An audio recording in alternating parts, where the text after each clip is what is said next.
I'm Dana Searles, and welcome to This Week in Iowa Politics on We Are Iowa Plus.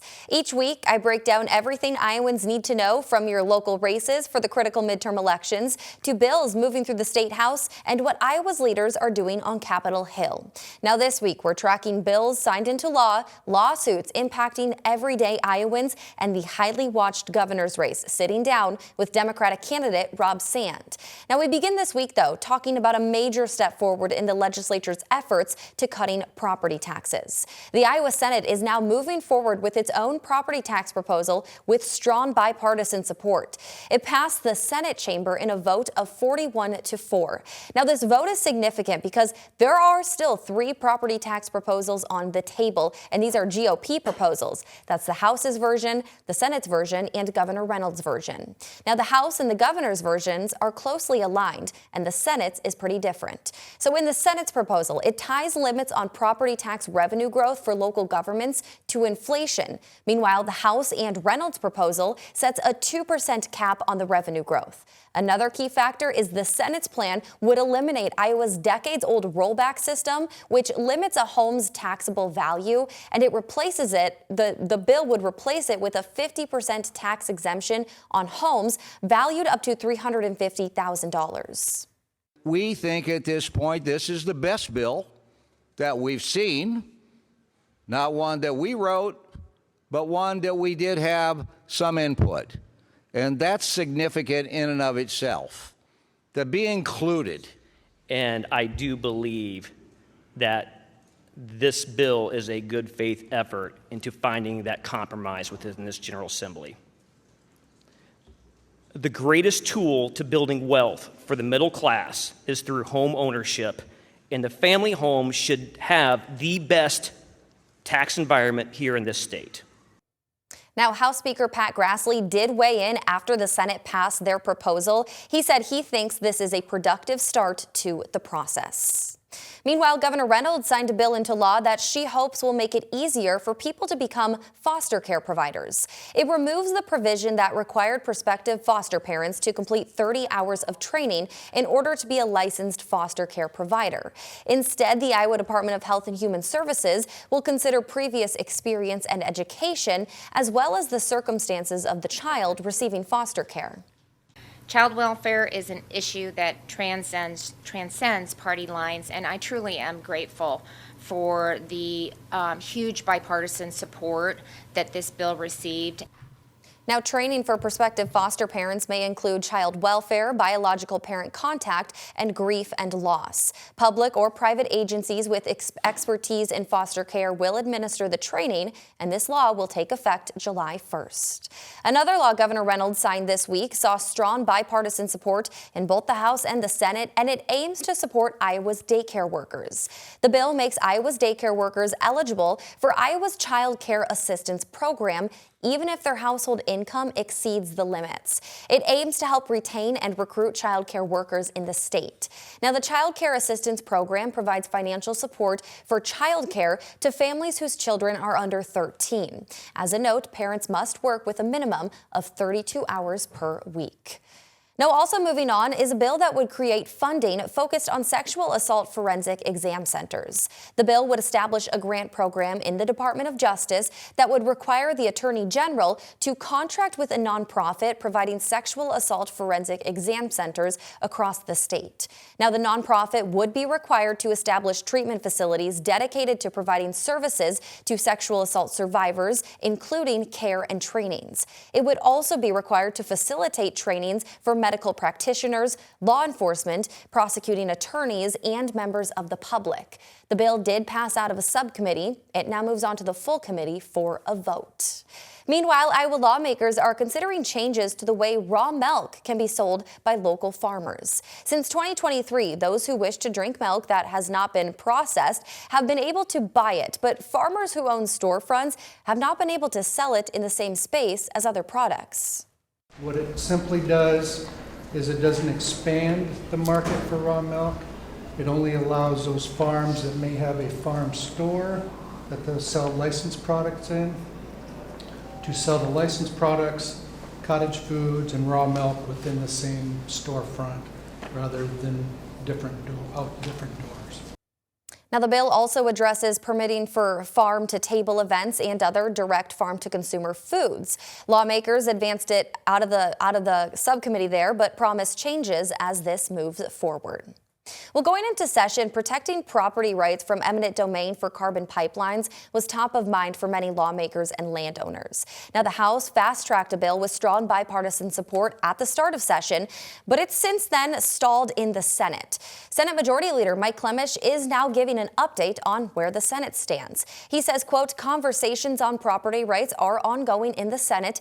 I have been very clear on my position on this issue this year. I want to have discussions on energy development and the best path forward for our state." I want to note, last year, Governor Reynolds did veto a bill protecting landowners from eminent domain for carbon pipelines. So this will be a very closely watched bill to see if it can make it out of this legislative session. Well, as the countdown to the midterm elections is on, we're talking with candidates in some of Iowa's most closely watched races. This week, we focus on the governor's race. I sat down with State Auditor Rob Sand, who is the only Democratic candidate on the primary ballot for Iowa's governor. He laid out his priorities and shared his motivation for running for this role. State Auditor Rob Sand, running for governor. Thanks for being with us today. Really appreciate your time. Thanks for having me, Dana. Okay, so we're kicking off. I mean, you've been in the campaign for a little bit while now. Kind of want to just start by asking, how are you feeling? I started by saying I've never worked harder and I've never had more energy, and I've shortened that to I have never worked harder.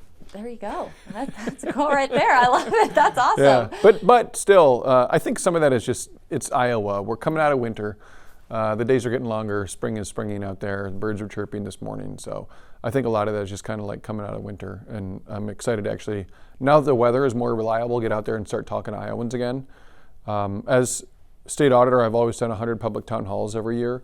We did that last year. We will do it again this year. We will announce all 100 the same day. So it's going to be date and time. This is when we're in your county. And if you sign up, when we see how many people are coming, we'll figure out how big a space we need. But that'll give me a lot of energy. I like being out there and talking to people. I like answering their questions, hearing from them what they're concerned about, that kind of thing. So I'm really enjoying the process so far, and I just think I think we're really at a crossroads here in the state of Iowa. Pretty simple. We've averaged 48th for personal income growth over 3 years. We're number one for cancer growth. And in the Capitol building, they're figuring out how to make it harder for the state auditor's office to find tax dollars they've misspent. Just out of touch with the public, and I think they're serving insiders and special interest groups, not serving Iowans, and I think we need to change that. So what exactly drove you to run for governor now? Honestly, a huge piece of it was the fact that they made it so that state agencies can hide misspent money and hide documentation showing it from the auditor's office. I ran in 2018, so prior to that I had spent 7 years in the Attorney General's office, chief public corruption prosecutor, uncovered the largest lottery rigging scheme in American history, prosecuted the Iowa Film Office tax credit cases, liked the work that I was doing, but also hit the point where I was ready to do something a little bit different and maybe have a bit more of a positive impact. I had worked a lot with the auditor's office. They do Iowa's public corruption investigations, so I decided I knew some improvements that could be done to make those investigations ready for a courtroom. I wanted to create an efficiency program that would help save tax dollars every day to have more of a positive impact. I ran, I won. We uncovered a record amount of misspent money in my first term. My senior leadership team, Democrat, Independent, Republican, included people that had made campaign contributions to my opponent. And after we uncovered all that misspent money and we created a government efficiency program that was copied elsewhere, they then changed the law in my second term to make it harder for us to find misspent money. That told me two things. Number one, I don't want a third term as state auditor with this law in place, because I'm here not to hold a title, but to make a difference. And if they're telling us where we can look, it's not much of an audit anymore. And number two, it just clarified to me just how far gone our present leadership is in terms of focusing on the problems that Iowans face. And this to me is something that I've always been a big believer in. I do not like politics. I don't like political parties. I was a registered independent when I first registered to vote. I think we should all be acknowledging that our democracy is basically run by two private clubs, neither of which do a very good job of solving our problems. And that the system really is designed to help politicians get reelected rather than to force them to address the issues that we're facing. And you are in a primary up against, you're the only Democratic candidate, you're up against a crowded Republican field. What does that mean for your campaign? Does anything change for your campaign now? No, we've been kind of running our sights set on the general election the whole way through. I think most Iowans look around and they're ready for change. I think no matter who comes out on the other side, they're going to be saying the same things and trying to distract Iowans from what's in front of them every single day. A state that is 50th for economic growth, a state that is #1 for cancer growth, an education system that's in the middle of the pack. This is all because the folks who are in charge have been using this two-choice political system to try to demonize their opponents while they instead actually serve insiders and special interest groups.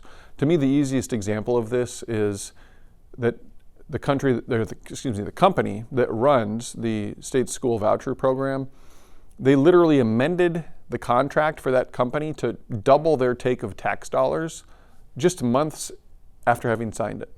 It didn't go through the ordinary process for approvals. It just went straight to the director of the Department of Education. She doubles their pay, nothing in return for taxpayers, right?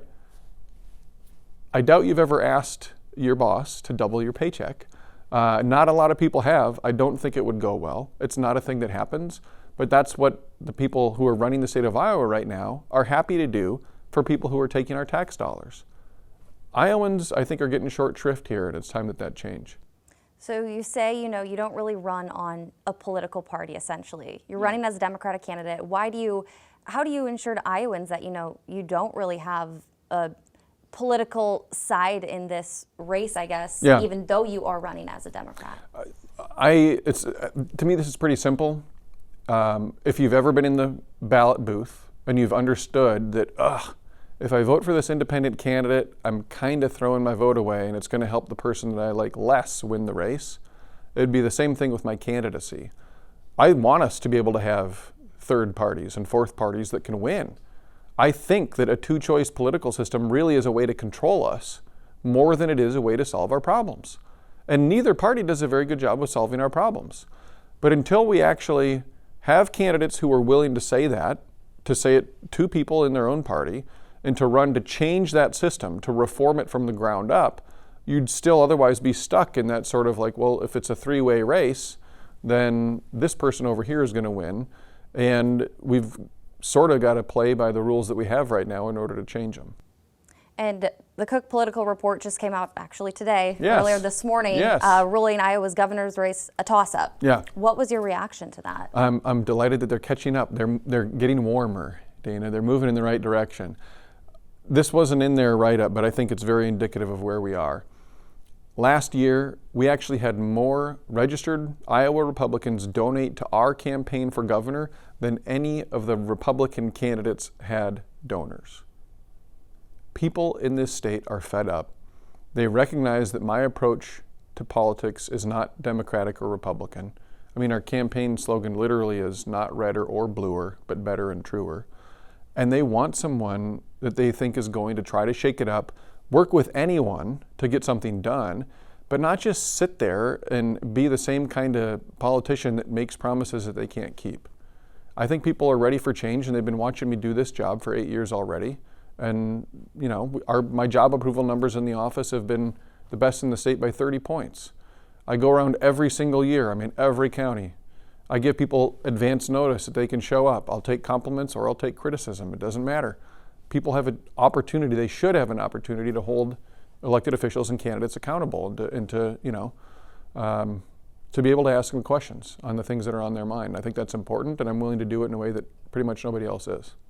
Coming up, State Auditor Rob Sand dives deeper into his priorities and why he released his Accountability for All plan. That's up next in our interview. Recently, State Auditor Rob Sand released his Accountability for All plan, laying out his priorities for his campaign for governor. So in the next part of the interview, I asked him how he came to these specific priorities and how he plans to allow Iowans to hold him accountable.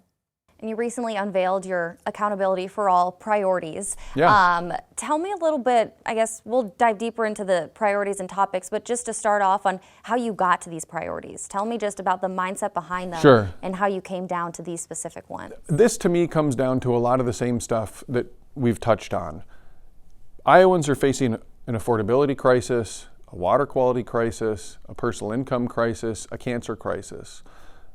These things are all related in the sense that all of them are as bad as they are because our structure of our system isn't solving problems. It's serving insiders and special interest groups. Most Iowans work hard, they play by the rules, they think politicians should have to do the same thing. They think that holding office should be about public service, not about politics. That is exactly what we want to talk about with these things. It is stuff that has a really broad appeal that the vast majority of Iowans do. And it's right down the line of what I've been doing for 15 years, right? 7 terms as the chief public corruption prosecutor, 2 terms as state auditor. People in positions of trust and power need to be held accountable. They need to have rules. A lot of this for me comes down to my faith is a huge motivator in my life. And I oftentimes recall the story of Jesus flipping the tables at the money changers at the temple, because these were people in a position of power and trust who were using it to enrich themselves. We should have term limits. If you're someone who has access to public money and you steal from the public, you should go to prison. We should have age limits. We should have cognitive tests.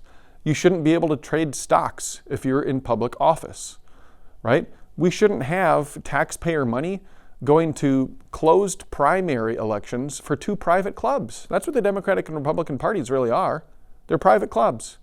We should have a single public primary that everybody's on. We should advance more than 2 options so that we don't have the lesser of 2 evils when that's over. If we made these changes, then the problems that we face in terms of rising costs, making ends meet, cleaning up our water, we could get those problems solved more easily because the people whose job it is to solve them wouldn't just be able to demonize the only other option on the ballot in order to get reelected. They'd actually have to serve us. And you have a handful of priorities you just listed off on that list, things like the stock trading. Yeah. State leaders banning them from stock trading, requirements for elected officials, a civics test, for example, term limits, et cetera. Why are a lot of these priorities focused so far, why are they focused on essentially top down? Where did that kind of come from? Again, it's that same story of Jesus flipping the tables of the money changers. There's a central, I think, a very good 6-word description of the Christian faith. It's comfort the afflicted and afflict the comfortable. There's a lot of people that are very comfortable in politics right now, and I think we need to give them a little bit of a goose to remind them why they're here. And if they don't like that, then they shouldn't be here.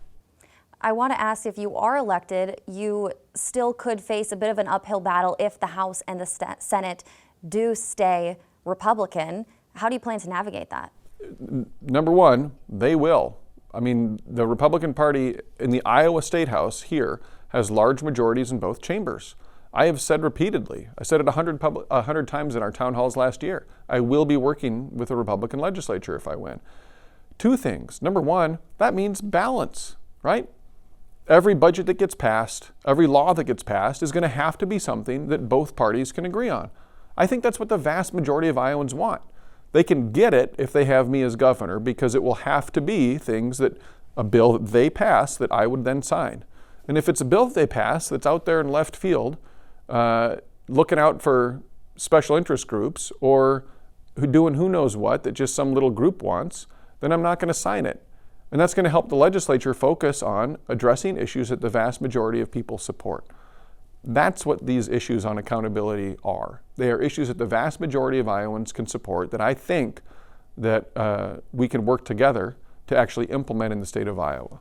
I want to ask you your stance on the school voucher program. I'm sure you've been asked about it a lot. It's in your priorities. Yeah. For people for you wanting to kind of just go readjust this school voucher program, how would you navigate that after, it's already been implemented and it's already very much, a hot topic here across the state? Look, I think this is pretty straightforward. Again, there should be accountability. This is another piece of our accountability plan. You should have to get audits if you're taking public money. That should be a requirement. We should be able to see where our tax dollars are going and how they're getting spent. You should have to take the public. If you're going to take public money, you should have to accept the public, not turn some students away. Glad to see that some of the candidates on the other side are now adopting this position that I've been advocating for nearly a year. And we should have actual rules for how the money gets spent. Right now, there's only one thing on God's green earth that private schools are not allowed to spend money on. They can't pay a rebate. So to the parent whose kids are coming there. But anything else, that money is required to get paid as tuition. It's actually not allowed to be used for anything until tuition is fully paid. And once tuition is paid, if they want to spend it on booze, they can spend it on booze. Public school would get in trouble for that. If they want to put it in their pocket as profit, a private school can do that. A public school can't do that. If they wanted to buy expensive leather furniture, a private school can do that with your tax dollars right now. A public school can't do that. The same things that would get you in trouble at a public school should get you in trouble at a private school. Again, these are things that I think the vast majority of Iowans can actually agree on. And if I'm advocating for that, then I would hope that the legislature would be willing to do that. If they're not willing to do it, then as governor, I'd use the bully pulpit to be traveling around the state, doing 100 public town halls, as I always do, going to every county and talking about whether or not the people who are representing that county are willing to agree to do these things that the vast majority of Iowans want to see happen. I want to also ask about the strengthening the whistleblower protections in Yes. your Accountability for All plan. Where did that come from, I guess? Is that something that, you've seen problems of this in the past? Absolutely. And kind of what has that looked like, and why is this such an important topic for you? We have actually been willing to be dragged into court in the auditor's office in order to protect whistleblowers, but it shouldn't come to that.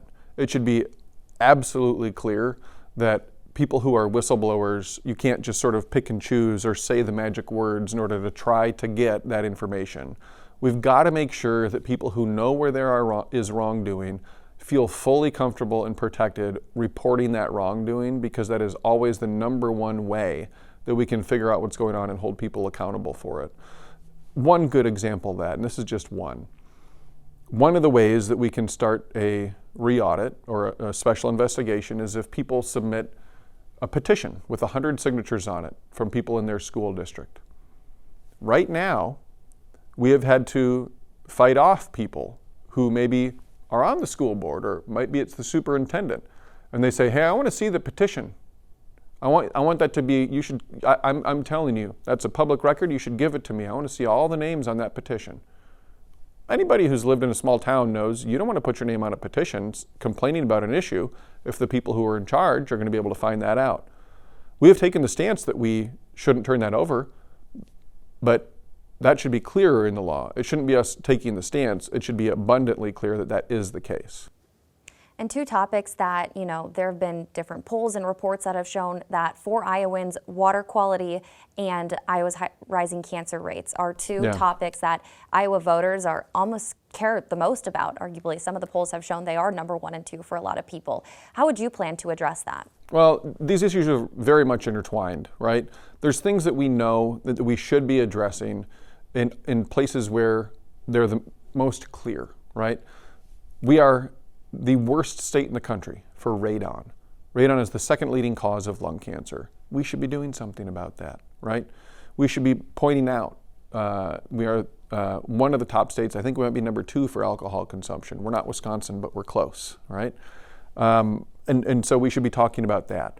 But it is bigger than that, and we should be worried about water quality in this state. We've had record beach closures. I grew up in Decorah, and then I think, one of the best parts of the state for outdoor recreation. We would be tubing, we'd be trout fishing, all kinds of fun in the water. And now, my boys are 9 and 12, and you got to read about beach closures across the state before you decide whether or not you can go to a state park to have fun. I think that's wrong. And I think Iowans deserve better than that. The things that we need to keep in mind is that politicians are the people who have made it this bad. Here's what I'm talking about. Every year, conservation programs to help farmers do a better job with conservation have more farmers sign up than politicians are willing to fund it for. So farmers want to do better. They know they can do better, but at the same time, they're also at the same time trying to run a business, and they're trying to make ends meet. And I talked to a farmer just 2 weeks ago who said, I used to do cover crops. I had a cost share program that I was participating in. I was losing money doing it, but it made me lose less, so I thought it was doable as it was the right thing to do. But then they lost that program and said, well, I can lose some money doing it, but I can't lose that much. If we want to improve water quality in the state of Iowa, the way to do that is with farmers. And I do think we want to improve it, and I think they do too. A lot of the research and programs that the state is currently doing right now, for example, I know there was recently a phase 1 presentation with the University of Iowa, their medical school out there doing research, and that was presented to the legislature. Is that something you would continue with, that research and funding that research? Yeah, on cancer. Yes, absolutely. Sorry, on cancer So this is very simple to me. We actually had a fundraiser recently with friends of mine whose daughter was just diagnosed with cancer. I had a good friend from north central Iowa who passed away. She had childhood cancer, and then it came back in her late 20s. And her capacity to stick with it and have a good attitude was amazing. She even actually, unfortunately, had to have her leg amputated at one point, and she went with it. The next year for Halloween, she was the leg lamp from A Christmas Story, right? Then a shark attack victim, a carrot. Iowans deserve better than these diagnoses all across the state of people who are dying and leaving us too young. Nebraska, I want to say, put $23 million into cancer research. And what we've been able to get out of the legislature last year was $1 million. This year maybe $3 million. I'm a proud Iowan. I want to beat Nebraska. And I want people in this state to know that the people who are representing them actually want to figure out what's going on and get to the bottom of this and stop it from getting worse and stop it from happening. But we can't do that if we're not taking action about it. We should be aiming to say what Nebraska did is table stakes. We should be at least keeping up with them to do this. So you would allocate more money towards cancer research and research to water quality? Yeah, and funding to improve water quality. I mean, this is again, this goes to, I think, the question of priorities. We've got a $3 billion surplus presently in the state of Iowa. We shouldn't talk about that without also noting that they're burning it off at a rate of $1 billion a year because the budget's not balanced and they've refused to balance it. They continue to increase spending without keeping revenues in check. And they're defunding a $600,000 a year water quality monitoring program. Peanuts in comparison. And they're making it so that we wouldn't know real-time input of nitrate levels around the state, which to me is creepy, honestly. I think we want to know what's in our water, and the idea that people who are supposed to represent us are making it harder for us to find out, just one more, I guess you could say, piece of evidence on the pile of things that says it's time to throw them out. And you talk a lot about accountability. That's in, your accountability for all priorities. You use the word accountability a lot, and holding people accountable, specifically politicians. If elected as governor, how would you allow Iowans to hold you accountable in that role? I'm glad you asked. 100 public town halls every year. Same story as I have always done in 8 years, advanced public notice. I think a lot of Iowans have become accustomed to this very cynical appearance in each county every year. They will tell 8 people the night before, hey, we're going to be at Hardee's tomorrow morning for breakfast at 8 a.m. And they'll pop in and they'll be there for half an hour, they'll take some pictures and they'll disappear before anybody else knows that they were there other than those 8 people. If you're doing that, who are you here for?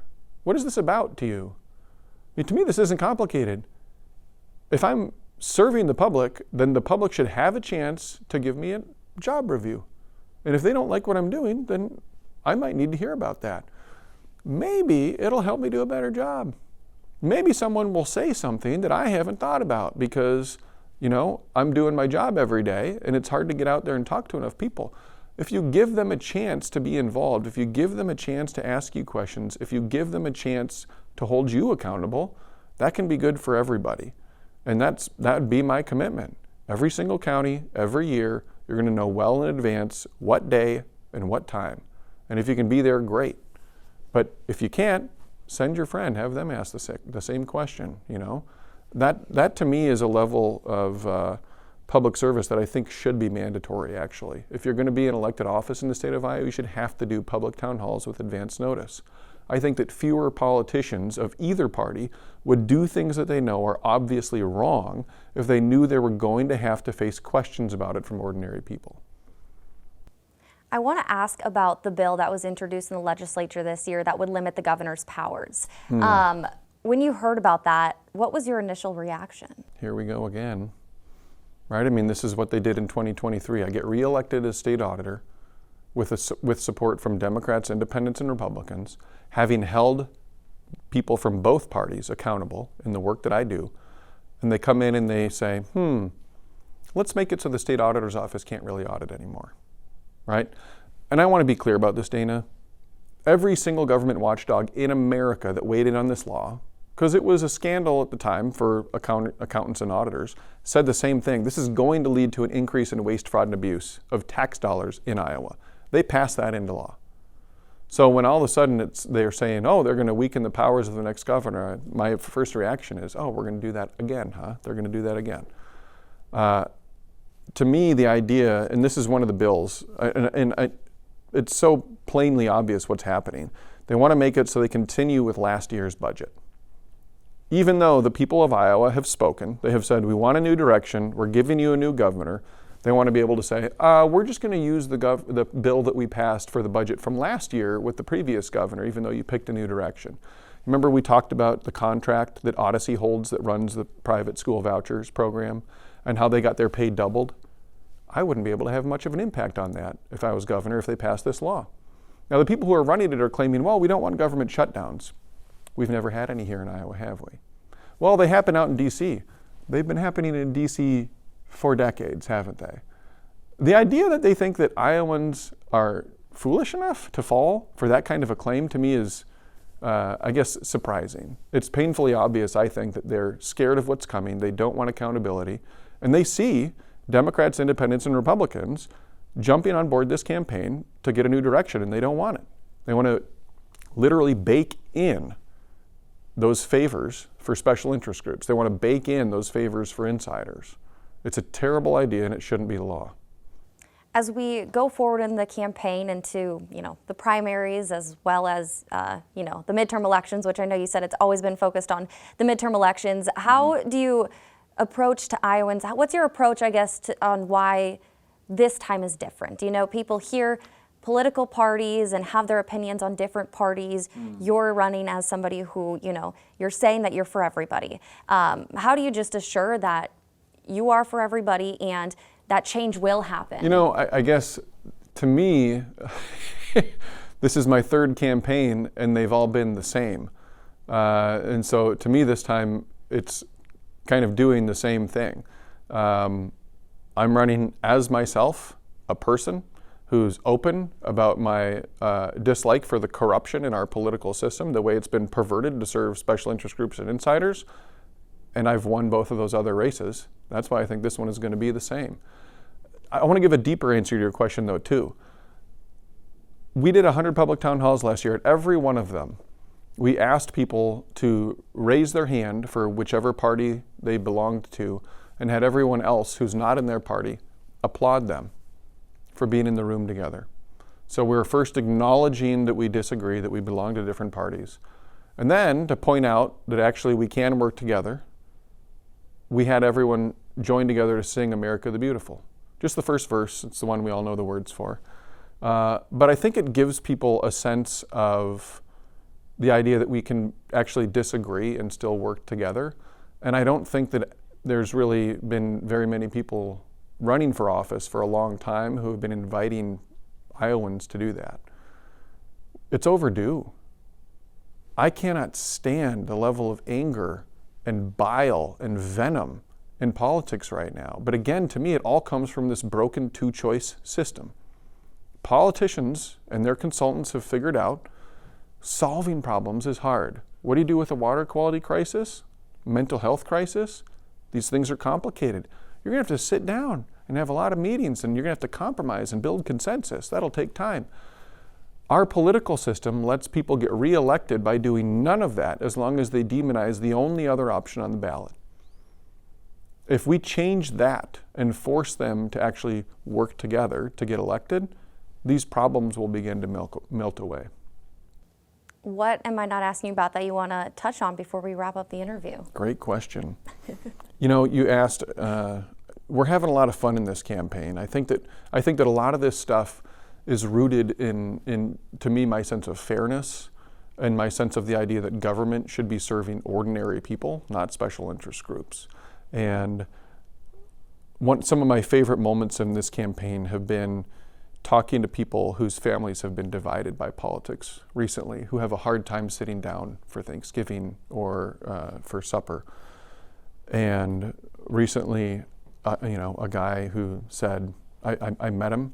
He had been talking about how he couldn't talk with his parents about anything related to politics. And I said, introduced myself, said I'd be curious to hear what they think of our campaign. He was like, there's no chance. They'll never be supportive of you. You're a Democrat.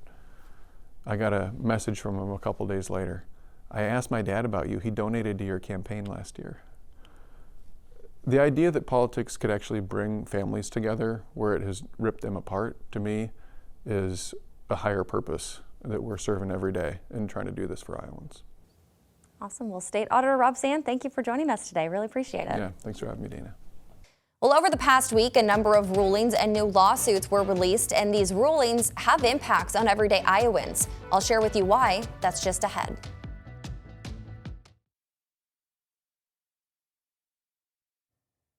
Attorney General Brenna Bird says she's filed a lawsuit against Meta and several of its subsidiaries for breaking Iowa's consumer protection laws.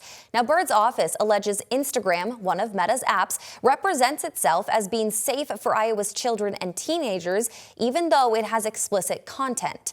Iowa also says Meta designed Instagram to be addictive, especially in younger people, causing harm to children's mental health and physical safety. Now, a spokesperson for Meta says the company disagrees with these allegations, saying in part, quote, "For over a decade, we've listened to parents, worked with experts and law enforcement, and conducted in-depth research to understand the issues that matter most. We use these insights to make meaningful changes," end quote. Also, two rulings from a federal appeals court is now allowing Iowa to enforce a 2023 law. That law restricts classroom discussion of LGBTQ topics for students in kindergarten through 6th grade. The law also permits certain book restrictions in school libraries and classrooms. The 8th Circuit Court of Appeals says a lower court's earlier review of the law is flawed. Iowa's Attorney General calls the decision a victory for parental rights, while Penguin Random House, which is one of the publishers that challenged the law, says it's disappointed and still reviewing its options.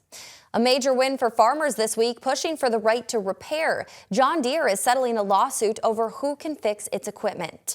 The company will pay $99 million to settle claims that it restricted access to repair software and tools, forcing farmers to go through dealers. It's part of the broader right to repair movement, which says owners should be able to fix their own equipment or use independent shops. Now, I want to note John Deere is denying any wrongdoing and says this is simply to move forward. Well, another very busy week in Iowa politics, so let's look ahead to what we're tracking for next week. Now, next week will mark 1 week until the legislature reaches its 100-day mark, meaning lawmakers will have to go without pay if they don't reach an agreement on the state budget and gavel out before those 100 days. We'll bring you all the latest developments at the legislature and how conversations are going when it comes to gaveling out for the year. We'll have that and much more next week on This Week in Iowa Politics. Thank you all for watching on We Are Iowa Plus. I'm Dana Searles. Have a great day.